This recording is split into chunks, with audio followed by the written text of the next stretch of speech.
तो ये अडानी का पूरा रिश्वत का घोटाला और जो वारंट इशू हुआ है अमेरिका में वो है क्या, आइए समझते हैं।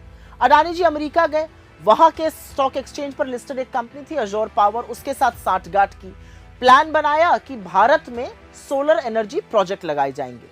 अब उस प्रोजेक्ट को लगाने के लिए अमेरिकन इन्वेस्टर्स से, अमेरिकी लोगों से, अमेरिकन फंड से करीब 25,000 करोड़ रुपए उठाए गए, बड़े बड़े सपने उनको दिखाए गए।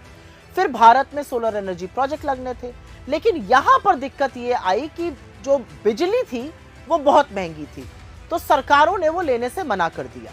बस फिर क्या था, जो 25,000 करोड़ रुपए अमेरिकन इन्वेस्टर से उठाए थे, उसी में से 2200 करोड़ रुपए, 2200 करोड़ रुपए भारत के नेताओं को और अधिकारियों को घूस दी गई। इससे हड़कंप मच गया। अमेरिका का जो मार्केट रेगुलेटर है एसईसी, जैसे हमारे यहां सेबी है वैसे वहां पर एसईसी है, एसईसी और एफबीआई ने अपनी जांच में पाया कि हिंदुस्तान में घूस दी गई है और अमेरिकन इन्वेस्टर्स के साथ धोखाधड़ी करी गई है। उसके बाद 2 साल तक ये जांच चली। डिपार्टमेंट ऑफ जस्टिस जो अमेरिका का है, उसकी ग्रैंड जूरी ने अडानी के को इंडाइट किया क्रिमिनल इंडाइटमेंट में और एक वारंट इशू किया। मजे की बात यह है कि उस ऑर्डर में यह भी बोला गया है कि गौतम अडानी ने हिंदुस्तान के मार्केट रेगुलेटर सेबी से झूठ बोला और यहां के इन्वेस्टर्स के साथ भी धोखाधड़ी की।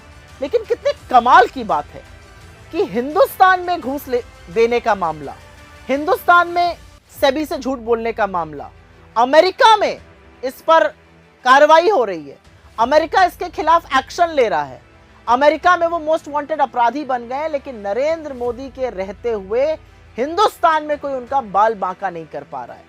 और अचरज की बात यह है कि जब यह सारा मामला सामने आया तो उनके बचाव में भारतीय जनता पार्टी ऐसे कूद पड़ी है मानो उन्हीं के हों। अरे मोदी अडानी थोड़ा पर्दे के पीछे रहने दीजिए, पर्दे के आगे तो थोड़ा दूरी बनाए रखते। लेकिन असल में भाजपा के लोग अडानी का बचाव मोदी से भी ज्यादा बढ़कर कर रहे हैं।